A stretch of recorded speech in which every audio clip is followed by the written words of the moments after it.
French tanks of World War II. 1 Infantry and Battle Tanks Legacy Tank. Renowned in the wake of World War I, the French army demobilized much of its tank force. 1. The obsolete Schneider C and Saint-Chamond tanks were mothballed and eventually scrapped. The 100 newly arrived British Mark V heavy tanks remained in service until 1929-30. The modern Char Leger Renault became the basis for the post-war French tank force. During the interwar years, the French tank force was dominated by the legacy of the Renault FT tank. As of the Armistice Day of November 11, 1918, a total of 3,187 Renault FT tanks had been delivered, of which 2,720 had been received by the Army, 220 not yet delivered, and 530 exported, mainly to the American Expeditionary Force 514. Total wartime casualties had been 440 tanks. Production of the Renault FT continued at several of the factories after the armistice to fulfill existing contracts. In total, some 4,517 were manufactured, including the major variants such as the TSF Radio Tank 100 delivered, and the Char Cannon D75S40 delivered. As of December 19-1, the French army counted some 3,588 Renault FT ready for mobilization, and at the time of the occupation of the Rhineland there were still 9 tank regiments, each with 3 battalions of 72 tanks each. A report at the end of 1934 indicated that 3,499 were still ready for mobilization. Many Renault tanks were exported in the interwar years, and it became the seat of many tank forces around the world, including the USA, Russia, Poland, and China. With such a large inventory on hand, there was very little incentive for further production of infantry tanks through the 1920s. Organizationaligs in the French army undermined much enthusiasm for heavy expenditures on new tanks. In 1914-18, tanks had been fostered by the Artillerie d'Assaut under Gen Jean-Baptiste Estienne. This special branch was dissolved in May 1920 and the tanks handed over to a small tank section STCC Section Technique de Chars de Combat within the infantry department. Gen Estienne remained as the tank inspector through 1930, and continued to foster new tank concepts, albeit with little enthusiasm from the infantry. The demilitarization of the German army after the Treaty of Versailles removed France's most obvious foreign threat, further undermining any rationale for modernization of the tank force. A tank program was studied by the Research and Armament Inspectorate in 1920, but its July 1920 report proposed a bewildering variety of specialized tank types at a time when there was simply no money. The Chief of the General Staff, Gen Edmond Buet, rejected the 6 findings and recommended that the future tank program be confined to the development of an improved infantry tank and a breakthrough tank charter rupture. There was a proliferation of experimental designs and paper design studies in the 1920s, but very little new manufacture until the mid-1930s. The other legacy tank, Char de Rupture to C, the most impressive tank to have emerged from World War I, was Char de Rupture to C. This massive land battleship had been assigned to the FCM shipbuilders and constructed in the Chantiers Navals de la Seine dockyard. The firm had completed a pilot FCM-1A heavy tank prior to the end of the war, and on February 21, 1918 was given a contract to build 300 improved Char to C by March 1919 for a final offensive against Germany. With the war's end, the contract was trimmed back to 10 tanks. The complexity of the design caused manufacturing delays, and the tanks were not delivered until 1921. The Char to C was remarkable for its size and complexity. It weighed 70 metric tons, and used hybrid propulsion consisting of 2 conventional engines that powered electric generators which in turn supplied electricity to a pair of electric traction motors. The original plan was to use a pair of 100 up engines, but these were not adequate. Once the war ended, FCM had access to German Zeppelin engines, which had been acquired as war reparations, and used 250 horsepower Maybach engines. The tank was armed with a 75mm M1897 gun in the main turret, 2 Sponson machine guns, and a separate machine gun turret in the rear. In 1923, one of the tanks was converted into the Char to C bis, armed with a short 155mm howitzer instead of the usual 75mm gun. The tank was so massive that normal transport means were out of the question. Instead, the Char to C was moved long distances by means of a special railroad system. The tank itself was attached to a pair of special transport bogies. Each company of 3 tanks traveled in a special railroad convoy consisting of 12 locomotives and 30 other rail cars for the crews, supplies, and supporting vehicles. The Char to Sea remained in service through 1940 and was mobilized with 511 ERCC in June 1940. 2 off-tanks broke down with mechanical troubles, so 2 company trains with 6 remaining tanks departed their base northwest of Metz on June 12. After surviving an air attack on June 14, the 2 trains became trapped on June 15 between advancing German units and a section of damaged track northeast of Langers. To prevent their capture, Commandant Fournet decided to sabotage the tanks using explosive charges. As a result, these old dinosaurs never saw combat. Modernizing the tone of the main drawbacks of the Renault FT was its slow speed and jarring cross-country ride. As a result, there were several schemes to improve the suspension. The first effort involved the use of a new K-Gress suspension with a metal rubber band track. A pilot was completed in late 1922 and 23 were converted in 1924. About half of these were deployed to Morocco during the Rif War in 1925. In 1928, a further 6 were converted using an improved track. One of the main problems undercutting Renault modernization was the lack of funds. From 1920 to 1929, French spending on tanks totaled only for $1 million till $160,000. Work on further suspension improvements continued in 1920 for Astronaut and C1. The intention of this program was to develop a tank capable of road travel comparable to an automobile, while not sacrificing cross-country performance.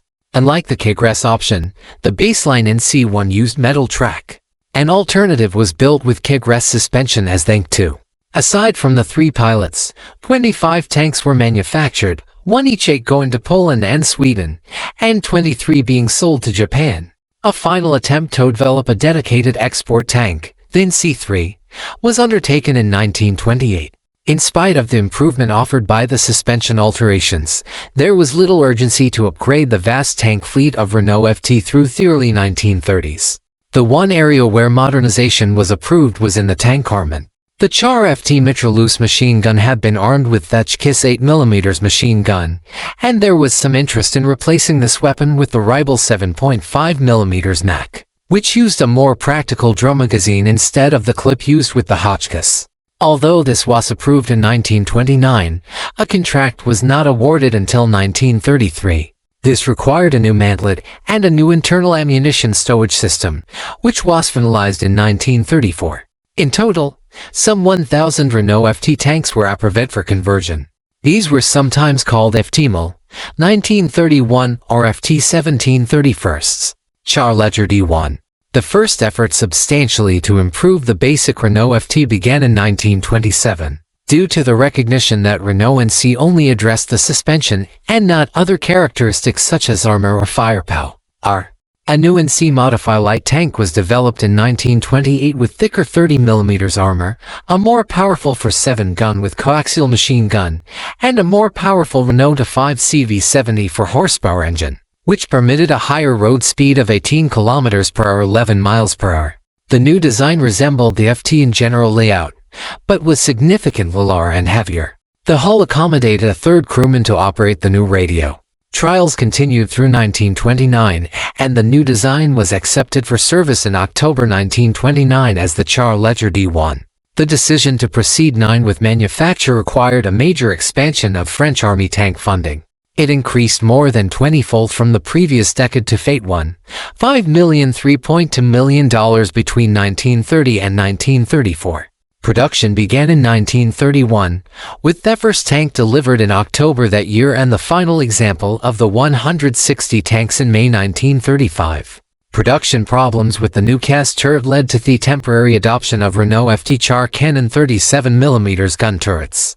The first batch of 10 Schneider Street 1 turrets proved to be poorly balanced, requiring the addition of rear turret counterweights. This original batch remained in service as training tanks. The definitive Schneider Saint 2 turret was adopted on the rest of the tanks. Since these were the only modern French tanks available in the early 1930s, the 3D1 battalions saw extensive usage. By 1937, many of the D1 tanks were already worn out, and they were rather old-fashioned compared to new types that were appearing. As a result, they were sent to Tunisia in 1937 except for some school tanks. Of these units, the 670 BCC returned to France in 1940, where it took part in the June campaign. The arms race of the late 193 OSA letters of January 1, 1937, the 3D1 tank battalions were the only ones in French army service equipped with modern tanks, and these were largely worn out from extensive use. Ominous developments in Germany made it clear that a major rearmament program would be necessary. The Nazi Reichstag in Germany in 1933, the renunciation of the Versailles Treaty limits on German armaments in May 1935, and the remilitarization of the Rhineland in March 1936 were all hints that a new German threat was on the rise. This began an arms race that played a critical role in the 1940 Battle of France. With regard to infantry tanks, in 1933 the Army decided to replace the entire Renault FT inventory with a new design. In 1934, Gen Maurice Gamelin set the goal as 16 battalions 800 tanks by January 1938 and 46 battalions 2,500 tanks by 1940. In terms of the Char puissance, the plans aimed to provide 500 B1 and D2 tanks. This required a very substantial industrial instance since it was based on a goal of manufacturing about 80 infantry tanks per month. Until 1936, there was hardly any tank industry in France. The Renault automotive firm based at Billancourt near Paris had retained a small cadre of engineers for tank development underwritten by corporate funding. Renault maintained the small AMX tank assembly workshop near Biennes-sur-les-Moulineaux. Production methods were artisanal and depended on a scattered network of subcontractors to provide parts. Between 1931 and 1935, French industry had only been producing about 3 tanks per month. In May 1936, the Popular Front came to power in France, a coalition of center and left-wing political parties. The Popular Front supported a French rearmament program, but at the same time its domestic policies created an enormous amount of turmoil within the French industry that hindered a timely implementation of such a program. Due to public clamor over alleged war profiteering, the new government decided to nationalize several of the commercial firms involved in tank development and production, including Renault's Tank Research Bureau, the Hotchkiss Armaments Research 11 Bureau, Schneider's Armor Plate Plant Atelier de Locomotives at Le Creuset, and the Renault MX Tank Assembly Workshop. Labor reforms introduced by the government further increased the disruption. The adoption of a 40-hour working week and accompanying labor unrest often meant that armament plants were limited to a 40-hour week, since the trade unions were unwilling to permit multiple shifts. This led to delays in the completion of tank orders. For example, of the 1,315 new infantry tanks that were contracted for delivery by August 1938, only 767, 58%, were delivered on time. Another impact of the labor reforms was a steady escalation in labor costs and a resultant inflation in tank prices. Combined with the decline in the value of the franc after the government dropped the gold standard in 1936, tank prices skyrocketed. For example, the first batches of Renault R35 tanks ordered in 1936 cost about 1,800, but this climbed steadily to 2,850 in 1938 and 2,350 by 1940. Renault was trapped in a cost scissors between the prices fixed in the original contracts and rising labor and material costs. These issues were not resolved until after 1937 and added further delays. While political interference and labor unrest were partly responsible for the problems in army modernization, the French army itself was another source of delay. Army procurement policy was a leftover from the threadbare days of 1920s and led to adversarial relations with the industry. The Army usually sued tank production contracts in small batches rather than as a multi-year program. This was done to impose quality control over tank deliveries, with the result that the subsequent contract was not issued until the previous contracts were satisfactorily fulfilled. In practice, these policies created more bureaucratic impediments to time-critical modernization efforts. The outcome of these various impediments was to slow the delivery of tanks to the French army, which in turn delayed the timely formation and training of new tank units. This would significantly undermine the tank force in 1940, since so many tanks were not delivered until a few months before the German attack. While France produced more tanks than Germany by May 1940, it lost the arms race since the deliveries were too late. Most French tank units were formed so late that they were poorly trained and inexperienced with their new tanks. 1-2 Infantry Tank Organization in 1940. The French army was an enthusiastic proponent of tanks, but its mechanization for it was split between the infantry and cavalry. Tanks played a vital role in the 1918 French victory, and so remained a central element of infantry doctrine. The Inspector General of the Infantry in 1938 remarked that my profound conviction is that these machines are destined to play a decisive role in a future conflict. The infantry was unable to do without tanks in the last war and will be able even less in future operations. The tank must be the preferred arm in a nation poor in personnel. War is a question of force where the advantage rests with the most powerful machine and not with the most rapid machine. France's development of an armored force was shaped by its profoundly defensive strategic outlook in the 1930s. Infantry tanks were primarily intended to accompany the infantry into battle, much as in 1918, and not to serve as an offensive strike force comparable to German panzer divisions. The epoch of the French Army's tank force in May 1940 was located in the separate battalions of accompanying tanks, numbering 1,540 tanks in May 1940, or about half the tank force. Under the new French tactical doctrine formulated at the creation of the new armored divisions in 1939, two basic roles for infantry tanks were recognized: the Char d'accompagnement accompanying tank and the Char de maneuver tank. The accompanying tanks were deployed in tank battalions subordinate to infantry corps and divisions, while the maneuver tanks were deployed with the armored divisions. The basic infantry tank organization was the Tank Battalion BCC, Bataillon de Corps de Combat.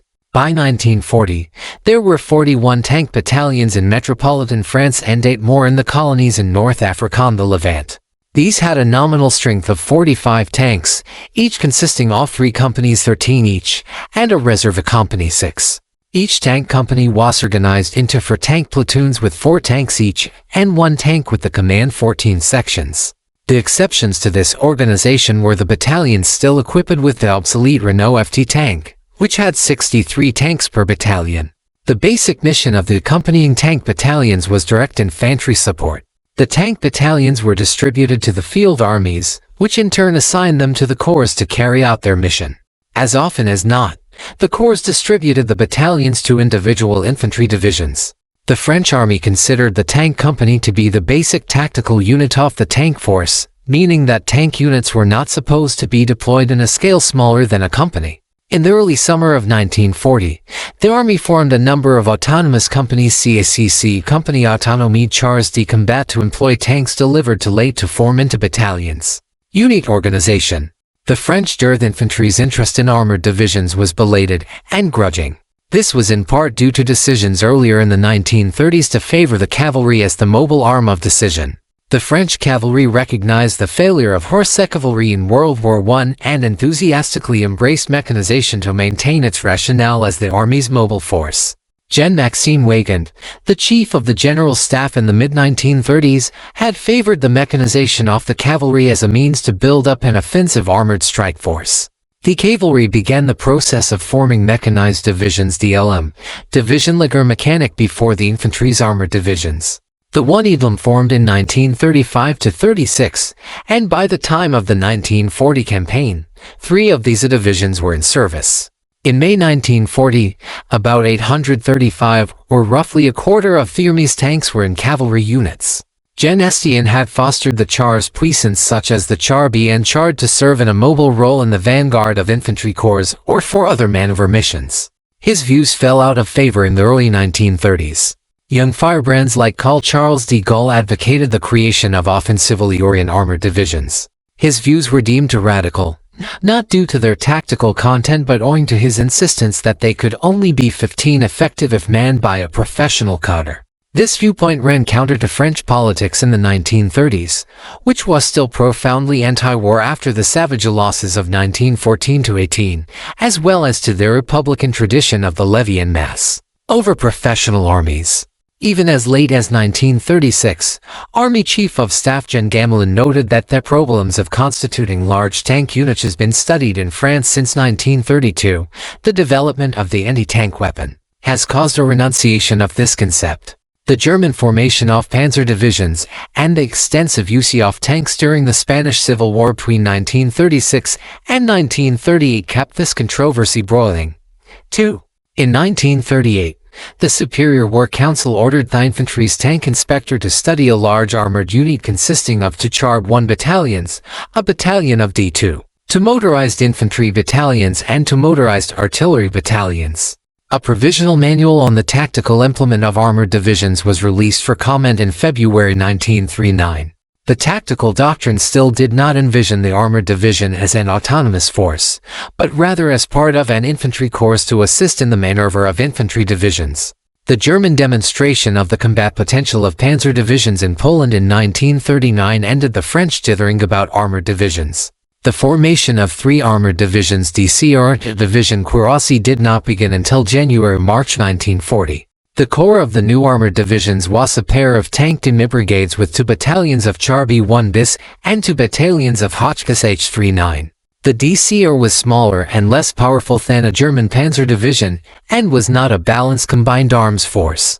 The DCR was only half the strength of a panzer division, about 6,155 men versus over 13,000 men, due to its extremely small infantry component and its lack of a reconnaissance element. Likewise, the tank strength of the Dirker was only about 160 tanks versus an average of 265 tanks in the panzer divisions in May 1940. In addition to their weak organization, the delay in organizing these divisions significantly reduced their battlefield effectiveness, since they had little if any combined training before the start of the battle offense. The 6 Char B1 bis battalions in first 3 DCR were not fully equipped until the spring of 1940, and their crews were in most cases only partially trained. 16. In contrast, the German army had begun the formation of its panzer divisions 5 years earlier along with the cavalry's light mechanized divisions like division shortly after. By 1938, 5 panzer divisions and 4 light divisions had been organized.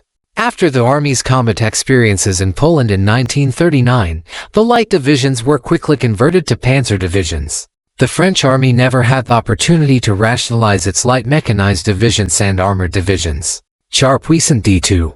With production of the Char Leger D1 underway, Renault proposed its Renault UZ Char D Combat Surblind up armored tank as a further evolution of the D1. This design increased the armor from 30 to 40 mm and employed the larger Renault 4 CV 150 horsepower engine.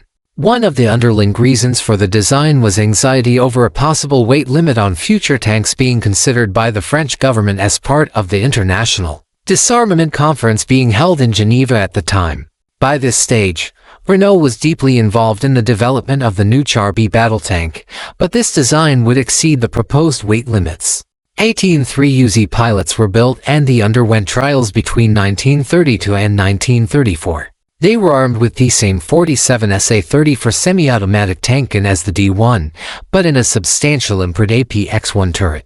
The General Staff had very mixed feelings about the need for such tanks, and in August 1933 Renault was officially informed that the program would be dropped in favor of a new effort for a small and less expensive infantry tank. Since the credits had already been approved for Char D2, an initial production contract was awarded to Renault on December 29, 1930 for 450 tanks. Deliveries from Renault took place from January to November 1935, but problems with turret casting at the Usinade bataillons delayed the delivery of completed tanks until April 1936. February 1937. Due to the general shortage of tanks, a second contract for 50 more D2 tanks was approved in May 1937 and awarded to Renault and MX in June 1938. About 37 were delivered in the weeks preceding the start of the 1940 campaign. The second production batch was built with an improved turret fitted with the new 47mm SA-35 tank gun as used on the Char B1 bis. Many of the tanks from the first batch were rearmed with the long 47 SA-35 gun prior to the 1940 campaign. The Char D2 fell between the usual size range of the Char Leger infantry tanks and larger Char B battle tanks. It might have remained a rare curiosity were it not for the fact that it served in combat in 1940 in the Partie Le formed for a DCR commanded by a little-known officer, Charles de Gaulle. Char Leger Amelie. 1935 Renault R35. The most numerous and important French infantry tank of the 1940 campaign was the Renault R35. The substantial increase in size and weight of the Renault I and the later D2 steered them away from the traditional infantry support role of the Renault FT and towards the battle tank mission that was already being addressed by the Char B. With the widespread recognition that their Renault FT was obsolete, the General Staff in 1933 decided against pursuing the D2 program in favor of the production of a new small infantry tank. Since the French Army had shifted to a program of one-year conscription in 1930, a major concern in the infantry tank requirements was the development of a very simple tank that could be easily operated and maintained by non-professional tank troops. The basic requirement called for a 6-ton tank with small dimensions, reliable, and expensive, and easily maintained. The Hotchkiss firm had already caught wind of the requirement, and convinced the Armament Advisory Council consultative d'armament of the merits of a turretless accompanying tank, which was displayed to the committee in mock-up form. A contract for 3 pilot tanks was awarded to Hotchkiss on June 30, 19. The specifications were released to industry on August 2, 1933 and led to offers from 14 companies and government agencies. The Government Apps Workshop was funded to provide a pilot tank, and it was eventually assigned to design the cast turret for the winning model. For commercial firms were awarded contracts to build prototypes, Renault, SCM, Delaun Ableville, and Batignolles Chatillon. Of these, pilot models were built by all except Delaun Ableville. Renault completed its ZM design before Hotchkiss in spite of the latter should start. The first 2 Hotchkiss pilots did not appear until January 1935, and by the time the pilots appeared, the specification had been superseded to incorporate thicker armor. In the event, the Hotchkiss design was rejected. Although significantly cheaper than the Renault design, it suffered from a weak power plant, poor internal volume and poor vision devices. Hotchkiss hurriedly redesigned the 3rd pilot, incorporating the new APXR turret used on the Renault design. However, by this stage, the Renault design had been accepted. The Renault ZM pilot used a cast hull and cast turret armed with 2 machine guns. The extensive use of armor castings was a significant innovation that was expected to lower the production cost of the tank, and the casting effort was a joint program between Renault and several industrial firms including Schneider, Impey, and Eugen. Early trials revealed numerous technical problems with the design, not the least of which was the excessive weight of the pilot tank. With the German Army's decision to adopt a 37-man tank gun, Gen PM Velpri, Inspector General des Chars, insisted that armor be increased from 30 mm to 40 mm. As a result, the specifications were modified in May 1934, raising the weight limit to 8 tons. The Renault ZM pilot was sent back to the plant for heavy reconstruction, and in April 1930 for the first of the new APXR turrets arrived. This was designed by the Government APX Bureau and cast at the Atelier de Real, hence its designation. It was used on both the 2nd Renault ZM pilot and on the 3rd Hotchkiss pilot. The armament consisted of the same 37mm SAW-18 gun as the FT tank. It was also fitted with a coaxial 7.5mm machine gun. Propulsion was an 85 Renault 447 engine, a commercial type used in Renault trucks and buses. The tests uncovered a number of problems with the Renault suspension, but in view of the deteriorating international situation, the French Army 20 decided to proceed to production with the Renault ZM. An initial contract for the first batch of 300 was awarded to Renault in April 1935. The new tank was designated as Char Legermol 1935R, though it was often known as their Renault R35. The first production tank was delivered on March 24, 1936. The production of the R-35 involved many factories, since at the time the French industry no longer had a plant capable of tank manufacture. The Renault plant at Billancourt outside Paris manufactured most of the mechanical subcomponents of the tank. The turret castings were undertaken at Foundry Sinkel and Fives-Lille. The hull castings were produced at the Saint Cham and Andelstham foundries. The plate armor was produced at Crusset, the hull assembled at the Alstham factory in Tarbes. The weapons and optics came from Puteaux, and the final assembly took place at the AMX plant at Issy-les-Moulineaux outside Paris. The first 2 tank battalions were mobilized on June 1, 1937 for the new tank, 9 EBCC and 20 EBCC. In total, Some 1,611 tanks were ordered, including export tanks and the improved R-40, of which about 1,570 were delivered prior to the fall of France in June 1940. In the summer of 1937, some R-35s were subjected to firing trials at Bourges using the 25mm anti-tank gun, and it was found that the cast armor had some significant irregularities in protective quality. This led to improvements in the armor in the subsequent production batches. The original APXR turrets used a binocular Fente-ST diascope for 20:3 vision devices on the turret sides that proved vulnerable to projectile impacts. It was replaced in 1938 on the modernized APXR-1 turret with the PPL-RX-180P episcope, which can be distinguished by its more streamlined shape and simple view slit. The specifications of the R-35 had retained the old 37mm gun on the assumption that the principal role for the tank was fighting known armored targets such as enemy troops and earthwork defenses. The French army had experienced no tank versus tank fighting during World War I, so the armor penetration features of the gun were not a high priority. The first large-scale use of tanks since World War I took place during the Spanish Civil War, and instances of tank versus tank fighting were commonplace. This led to the development of the longer 37-38 gun, which offered better anti-armor penetration 30mm versus 15mm at 1,000 meters. This gun was introduced on the later production batches of the R-35 after gun production began in the second half of 1939.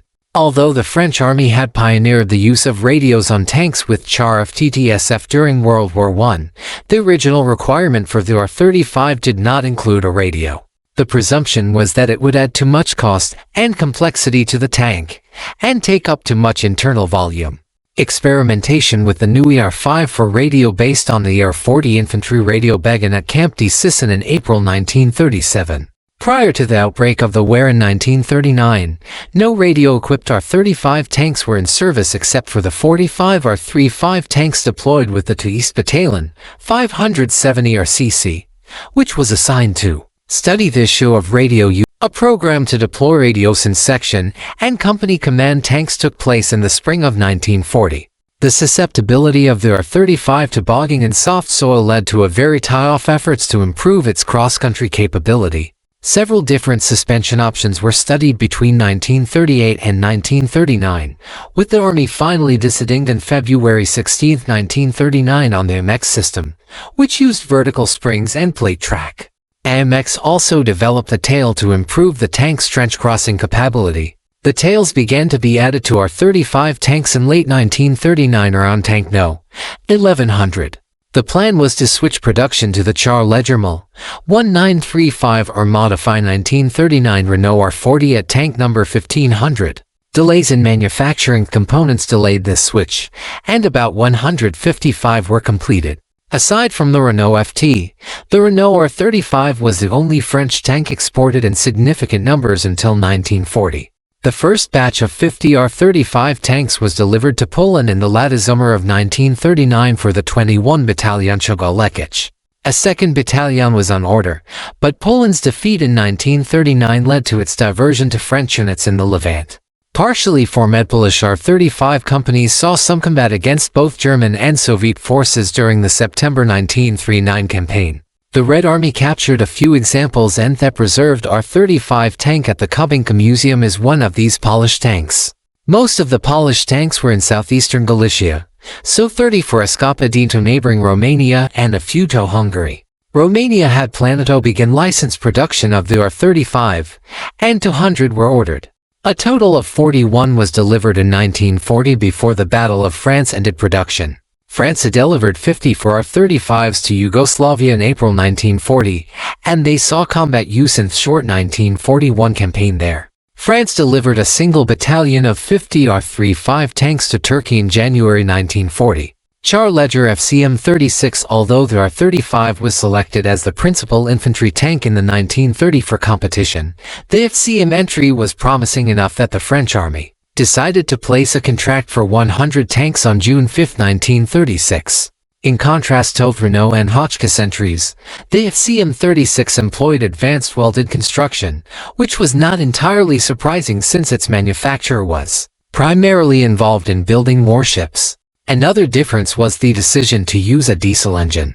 This tank was originally powered by a WWII 95 horsepower Acro diesel, but problems with this engine led to the tool for substitution of the WWII 91 horsepower Ricardo diesel. The FCM-36 turret was considered to be so superior to the APXR turret that plans were underway to substitute this turret on the R-35, starting with tank 1350.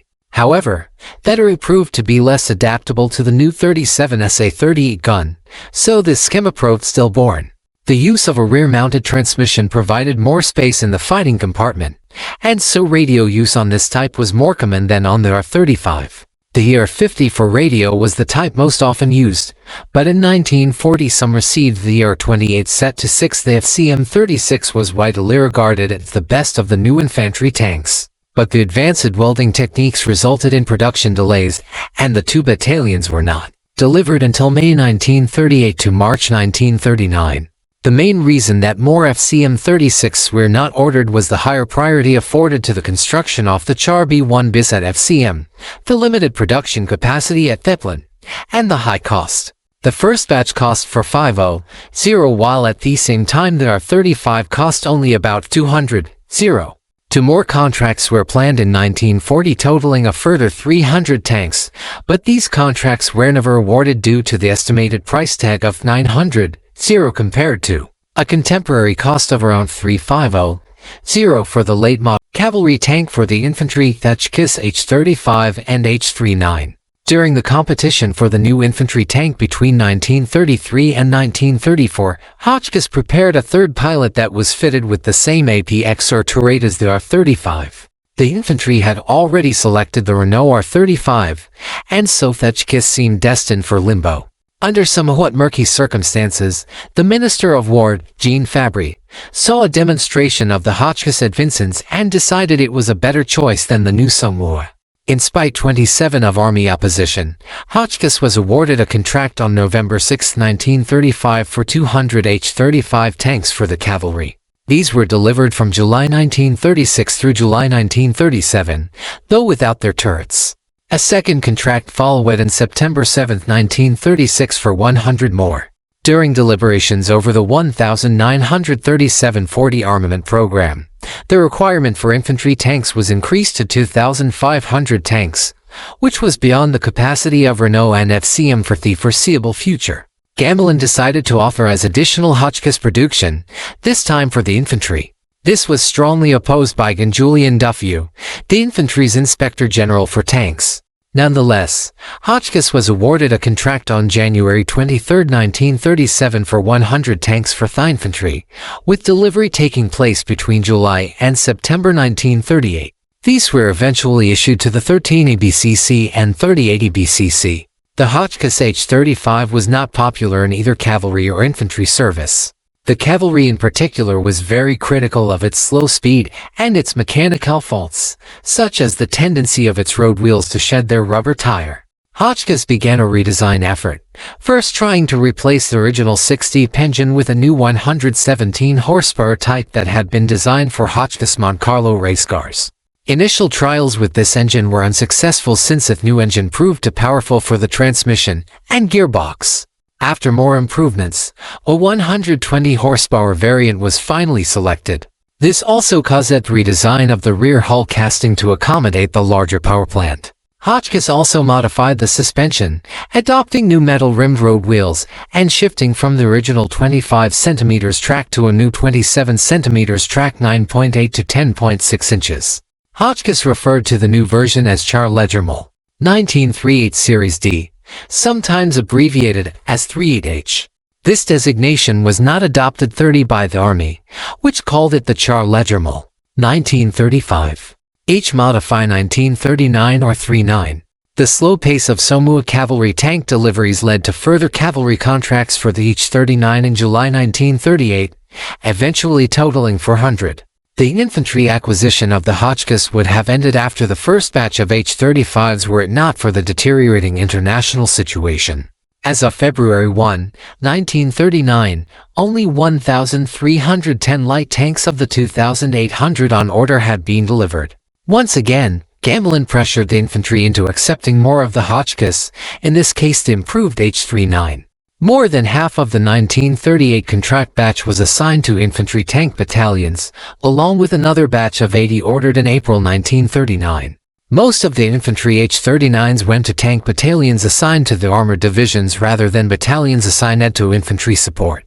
As was the case with the UR-35, the Army wanted firepower and mobility improvements on their H-39 tanks. The new 37mm SA-38 gun began to be delivered in 1940, with an initial aim to fit 1 out of 4 infantry tanks with the gun until there were enough to equip all new production tanks.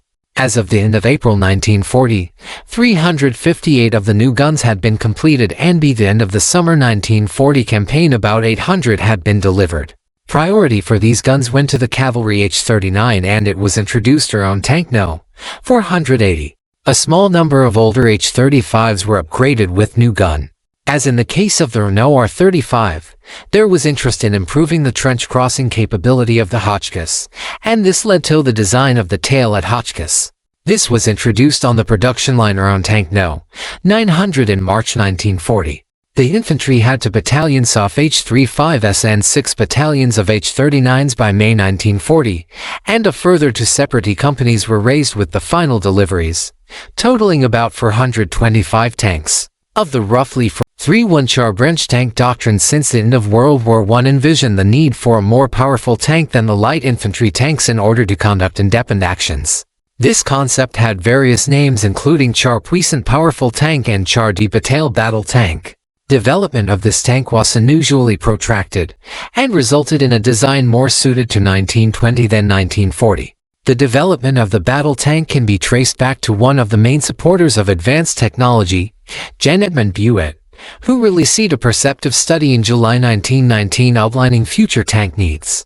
Aside from that, traditional Char ledgers such as the Renault FT and the Char Lord heavy tank such as the TC, Buet saw the need for a Char D Combat D L'Avenir future combat tank. Instead of being designed to deal with enemy infantry, Buet envisioned a future mobile battle where the main opponent would be enemy tanks and armored infantry. The tactical imperative for the Char D Bataille, or battle tank, was that it would have enough armor to resist enemy field guns of the type encountered in the 1918 fighting, have the firepower to destroy typical defensive field works, have the mobility to surmount trenches and battlefield obstructions, and have the speed to penetrate enemy defenses. In January 1920, the War Ministry set up a commission under Gen Buat to detail the needs for future tanks.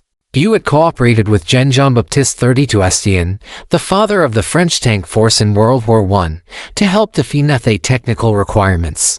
They sought a new 15-ton tank design that would bridge the gap between the Renault FT light tank and the monstrous FCM-TC breakthrough tank.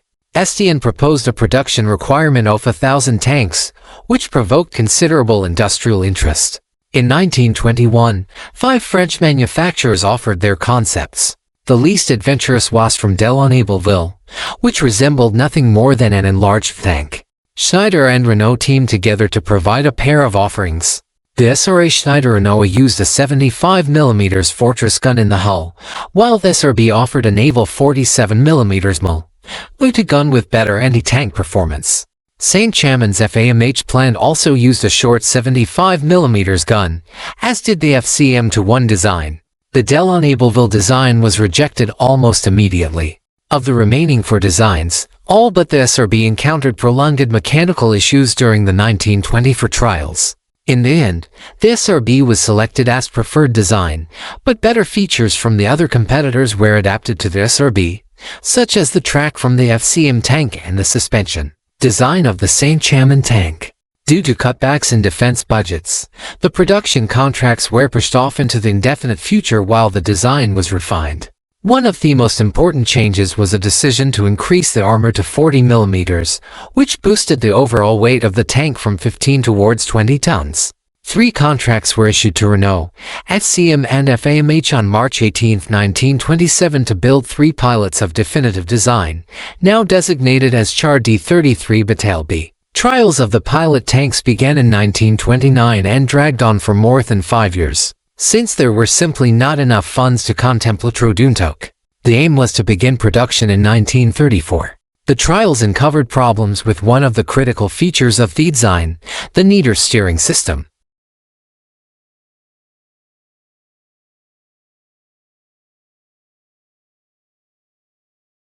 In the hull front, it was impossible to provide the gun with sufficient traverse.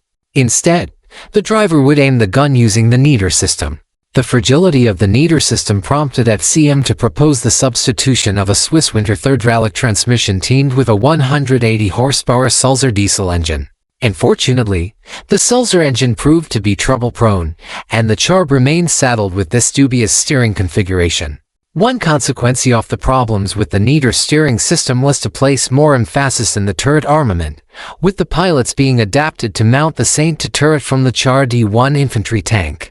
In October 1931, an experimental unit put the pilots through a grueling 225 km road march, which emphasized the durability of the design. A production contract for a pre-series batch of 7 tanks was planned for 1932 but delayed until 1934. To complicate matters further, the original contracts for the 3 Char B pilots from the 1926 program had not included development of the turret or armament. As was the case through so much of the French army, the rise of the Nazi Party in Germany in 1933 provided a sudden jolt of reality. The manufacturer set the price at $500,000, but this was negotiated down to $380,000, although the price did not include the guns or turret.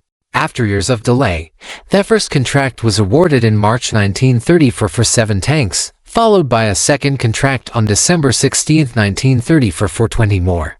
The first batch of tanks was delivered from December 1935 to May 1936, but they were still without fire guns or turrets. The ST turret was deemed unacceptable since it had frontal armor of only 30 mm compared to the 40 mm requirement. In Thundrum, APX developed its new APX-1 turret with the same gun but with heavier armor, and this was selected for both the Char B and the Char D2. The first unit assigned the Char B was the 511 ERCC, reorganized in March 1936 on the basis of the previous heavy tank units responsible for Mark V** and Char to C heavy tanks. It eventually had 3 subordinations, the 90 BCC with the new R35 tank, the 307 BCC with the Char B, and the 51 BCC with the Char to C. The first section of 3 Char B tanks did not arrive until the end of September 1937. Char B1 bis. By the time that the Char B1 had reached production, it was already obsolete. Its 40 mm armor was barely adequate to protect it against the Neugerman 37 mm anti-tank gun. The change in designation from Char B to Char B1 in 1934 was part of a new plan to regard the Char B as a family of battle tanks.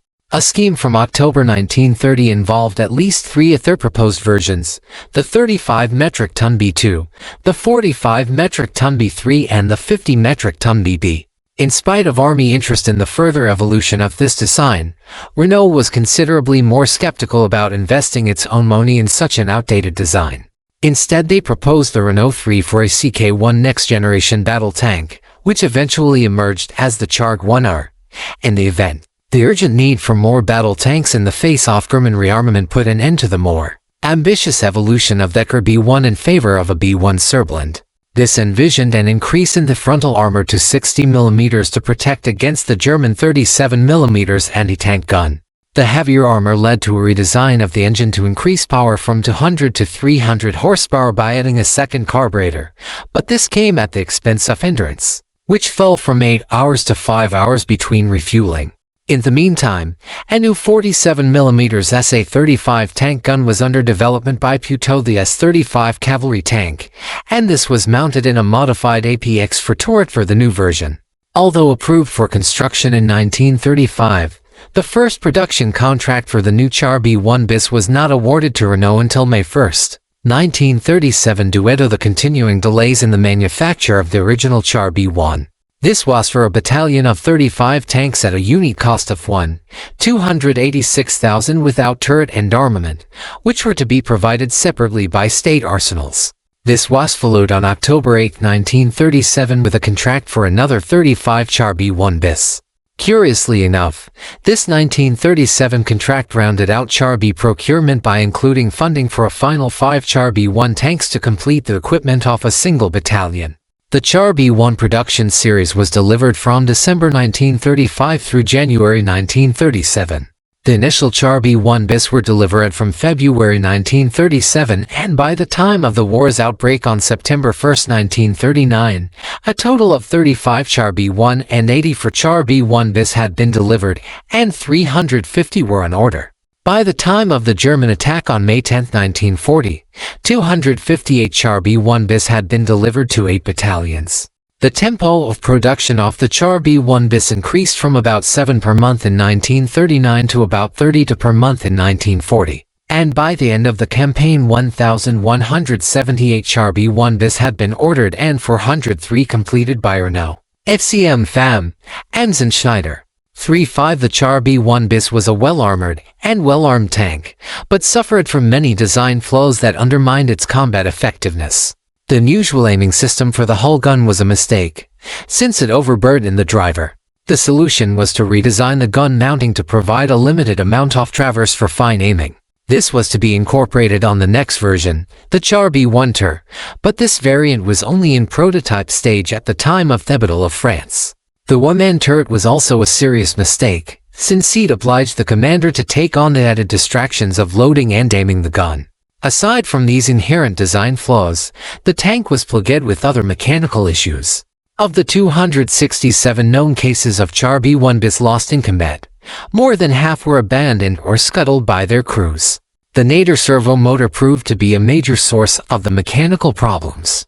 Fuel exhaustion was another frequent cause of combat loss. The Char B-1 bis had an effective range of 60 to 90 miles, which was not untypical of tanks of this period. However, the newly formed armored divisions had not yet worked out refueling procedures and in some cases suffered from a shortage of Thelerain 37L refueling vehicles. At the core of many of the operating problems of the Char B-1 bis was the lack of adequate training and crew experience caused by the belated formation of the French armored divisions and the late arrival of the new tanks in the Char B-1 bis battalions. More than half of the Char B-1 bis tanks deployed in May 1940 had only been delivered to 4 months before, which restricted the amount of training possible. 3.8 Renault UE infantry vehicle. French army avoided the fad for tankettes that was so popular in European armies in the late 1920s and early 1930s. However, the idea of a small tracked armored vehicle proved to be appealing for other reasons, and the Chenelette tankette became the most widely manufactured French armored vehicle of the 1940 campaign. Although not a tank, the Chenelette was so important to French army mechanization that it is included here. The requirement for the Chenelette stemmed back to the lessons of World War I in 1922.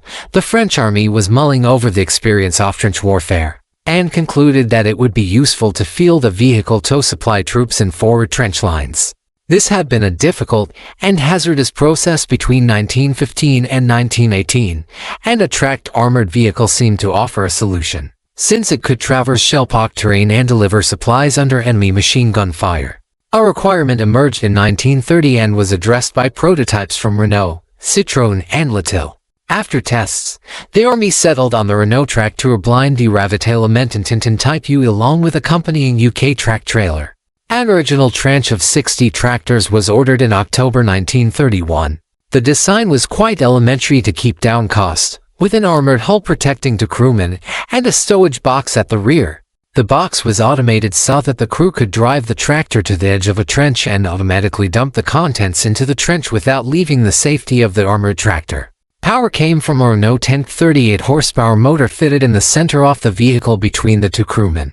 Maximum armor was 9 mm, enough to resist machine gun fire at typical combat ranges. The UE had a range of about 100 km at a top road speed of 30 km per hour. Some thought was given to arming the UE tractor with a machine gun, but this was firmly resisted by the infantry branch, which was concerned that armed UEs would be sent off on tank missions instead of their supply mission. However, a total of 10 casemate UE tankettes with a machine gun station were built for export to China in the late 1930s. After the first tranche of 60 Chenelet 1931R was delivered, a second order for 916 followed, which was manufactured from late 1934 to early 1937. These had a variety of improvements, including a plate for the triangular towing sign and an extended left side tool bin. They've armored domes for the crewmen were also standardized in this series, and they were retrofitted to earlier vehicles. The third contract tranche of 220 vehicles made between July and October 1936 had lengthened mudguards. A final fourth tranche F-1400 vehicles was ordered in 1936, which had the original twin Rester headlights replaced by a single Gesherd armored night driving light. Due to the size of the fourth order, it was split up between Renault, MX, Volga and Berliet, with some minor differences in detail. In total, some 2,596 UE tractors were built, including UE and UE2 prototypes, as well as tractors exported to China and Romania. In 1935, the French army began to contemplate further infantry mechanization and put out a requirement for a successor to the U tractor. Some 5 designs were considered, and the army proceeded to order dozens from Renault, Lorraine and Berliet. Of these, only the Renault infantry tractor was significant, and this was simply a modernized version 39 of the UE called the Chenelet 1937 or UE2. This introduced a semi-automatic 4-speed clutch and transmission. It could be distinguished from the early production tranches by small details such as the use of U-towing hooks in place of the pigtail hooks on the earlier UE tractors. About 2,300 UE2 were ordered from 3 manufacturers through June 1940, including MX, Berliet, and Volga. A total of about 4,900 UE and UE2 tractors were completed by June 1940 of the 6,200 ordered, and perhaps as many as 5,300 were eventually completed, including those finished before and shortly after the 1940 armistice. However, only about 3,300 reached the troops, and there were 1,278 in various depots at the time of the armistice. Romania signed a contract in 1937 to manufacture 300 UE tractors under license at the Malaxa plant in Bucharest. Production did not begin until 1939, however, and due to the shortage of parts from France, only about 113 were completed, plus 13 more that were received from France for a total of 126. The Renault UE and UE2 tractors were used in both normal infantry regiments and motorized infantry regiments. Each infantry regiment had 40 a supply company and a vehicle company, each with 6 tractors for a total of 12. The motorized regiments added a support company with 2 tractors in each battalion for a total of 18 tractors per regiment. Each infantry division also had a divisional anti-tank company equipped with U tractors towing the standard 25mm SA-30 for anti-tank gun. The tractors were used in other types of units for other chores, including towing fuel trailers, mortars, and other specialized equipment.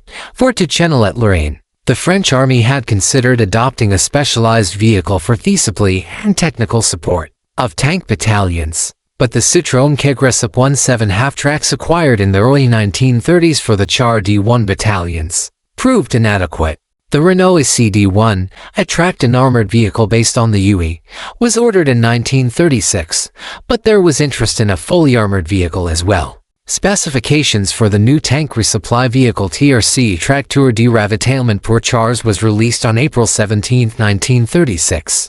Société Lorraine de Dietrich had offered its CRI Chenelet de Ravitaillement d'Infanterie armored tractor for the 1935 infantry regiment, and lengthened it for the TRC bid. The Lorraine 37 Eltrich had a crew of 2 and armor up to 9 mm thick. In the TRC role, it towed a special tracked VRC fuel trailer carrying 565 liters of fuel. The primary function of the TRC was to refuel the tanks in forward areas, though other supplies could be carried in the rear compartment. The plan was to deploy 12 TRCs in each light tank battalion, 18 in Char B1 BIS battalions, and 3 in each combat squadron of the cavalry's DLM light mechanized divisions. The Lorraine 37L was selected for the TRC requirement in 1938, and over 450 were on order at the war's outbreak in September 1939, later increased to about 560 by the increasing requirement led to plans in 1940 to assemble up to 70 a month from Société Lorraine and 20 to 30 from the Volga plant. At the start of the Battle of France on May 10, 1940, about 450 of the Lorraine 37L TRCs had been delivered, and in total about 490 TRCs were produced by the end of the year. Delivery priority went to the armored divisions. In 1938, plans emerged to equip the mechanized infantry chasseurs ports of the armored divisions DCR with a fully tracked carrier instead of the trucks and half-tracks then in use. The Lorraine 37L emerged as a possible candidate, but the small rear compartment was sufficient for on-life troops.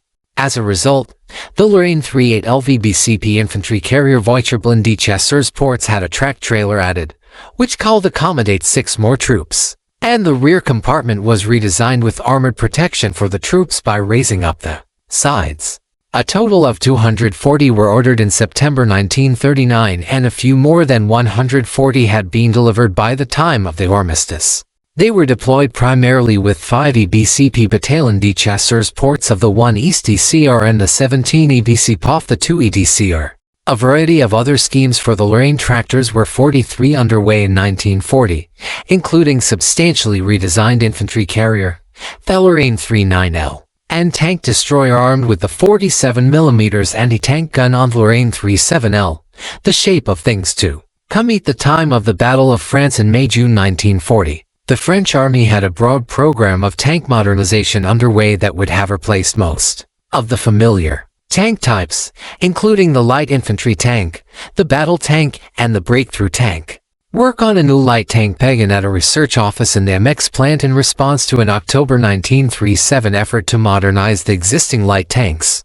The short-term outcome of this effort was the design of the AMX suspension for the R-35 that resulted in the R-40. AMX also took heed of an Army study favoring the FCM-36 by beginning design of a new light tank that employed the new MX suspension with a new welded hull design and diesel power plant. Influenced by the FCM-36, a Char Ledger Future began more formally under Tank Inspector Jen Keller's program in December 1939. The initial AMX-38 design had 40mm of armor and the same 37mm SA-38 gun as contemporary French light tanks.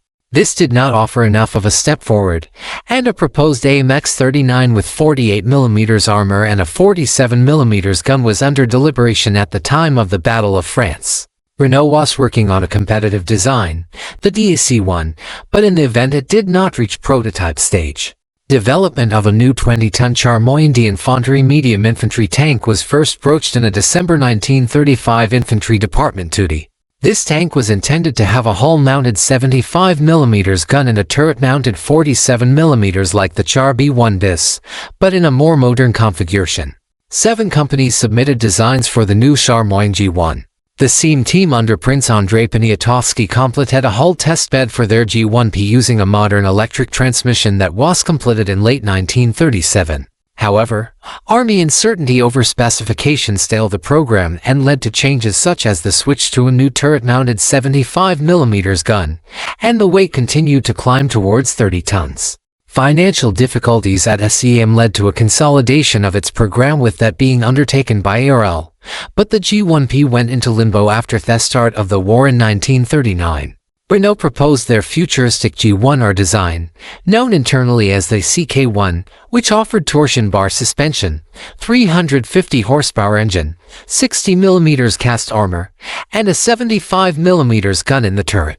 The production of the first castings by Schneider was scheduled for July 1940 with the aim of completing the first tank by September 1940. None of the other designs progressed beyond studies.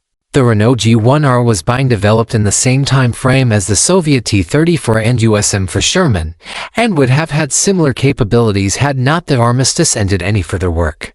The third major tank program underway in 1940 was a new Char de Fortress to replace the old Char to Sea. This was intended to attack fortified positions such as the German West Wall, but it also had a defensive mission as a gap filler in the Maginot Line. The original November 1936 plan called for a 45-ton tank with a 75mm gun and 100mm armor. The AMX, ARL and FCM companies made proposals. The Army continued to change 45 the specifications and requirements, leading to a string of design offerings. The earlier configurations tended to follow the Char to Sea configuration with the main turret in front and a machine gun turret in the rear. By 1939-40, the Army began to demand more armor and firepower, and this led to schemes for a small subturret in front with an anti-tank gun or flamethrower and a 90mm gun in the main turret further to the rear. At the end of 1939, the three firms were developing 6 designs. The project close to completion was the FCMF-1, and the firm presented a full-scale wooden mock-up to the Army Commission on April 12, 1940. Had it reached production, the FCMF-1 would have had 100mm armor, a combat weight of 130 tons at 20 km per hour road speed, and an armament of a 90mm gun in the main turret and 47mm gun in the subturret.